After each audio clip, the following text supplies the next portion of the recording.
आज मला एका चांगल्या वर्गमित्रांनी एक खरा म्हणजे जेन्युइन प्रश्न विचारला. त्याचं उत्तर हे काय आम्हाला अजूनपर्यंत सापडलं नाही आहे. विनोद खूप झाले त्याच्यावरती, पण उत्तर सापडलं नाही आहे की ही AI ची जी बोट आहे ना, ही बोट आली आणि गेली.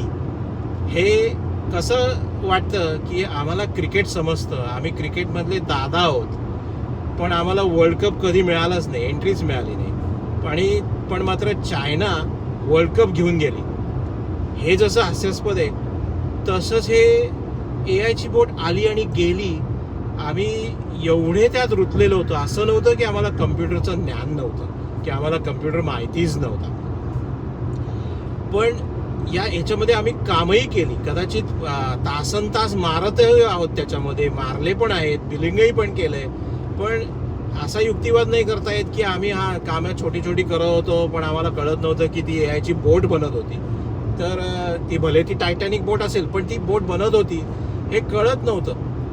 पण असं नाहीये की टॉप लेवलची जी मंडळी आहेत की जी त्याच्यामध्ये काम करतायत, त्यांनी जी फायनान्शियल इन्स्टिट्यूट्स मधली जी लोक आहेत, वर्ल्ड बँक सारखी, तिथे सुद्धा भारतीय टॉप लेवलला आहेत. त्यांनी सुद्धा कधीही असं सांगितलं नाही, कधीही फोन करून किंवा कुणी असं चर्चा सुद्धा केली नाही की अरे ही बोट बनतीये, आमच्याकडे ब्लूप्रिंट आहेत, हे दिसतंय फ्युचर काय, तुम्ही मिस करणार आहात. म्हणजे ह्याला काय, म्हणजे आम्हाला उत्तरच नाहीये. ह्याचं म्हणजे आम्ही सामान्य लेवलवरनं विचारतोय, हा जेन्युइन प्रश्न विचारतो की हे झालंच कसं.